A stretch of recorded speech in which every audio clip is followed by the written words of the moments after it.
So this is going to be a quick tutorial on adding positive and negative integers. Now there's so many different methods, but this is just your standard way to build the conceptual understanding of how to add positive and negative numbers. I call this level 1 because we're going to keep it between -10 and +10. So here's the basics that you need to know. You could definitely use a number line as we're going to do here, and you just need to know what direction you're moving in. So when you add a negative value, you're moving to the left, and when you add a positive value, you are therefore moving to the right.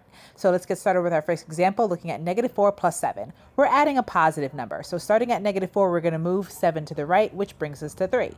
Every single time we add positive, we move to the right, and likewise for the opposite. So 8 plus -10, we're adding a negative number. So now we have to move to the left. So we move to the left 10 spaces, and that brings us to -2. We'll look at 2 more examples. So in this next example, we have -5 plus 9. Again, we have more positives. We're adding 9 positives, so that brings us to +4. And for our last example, we'll look at an additive inverse. So -3 plus +3. This is called an additive inverse because it equals 0. So whenever you add a number to its opposite, you'll always get that special relationship, which is really key when you get into subtracting positive negatives. So to test yourself, you can look at my quizzes, or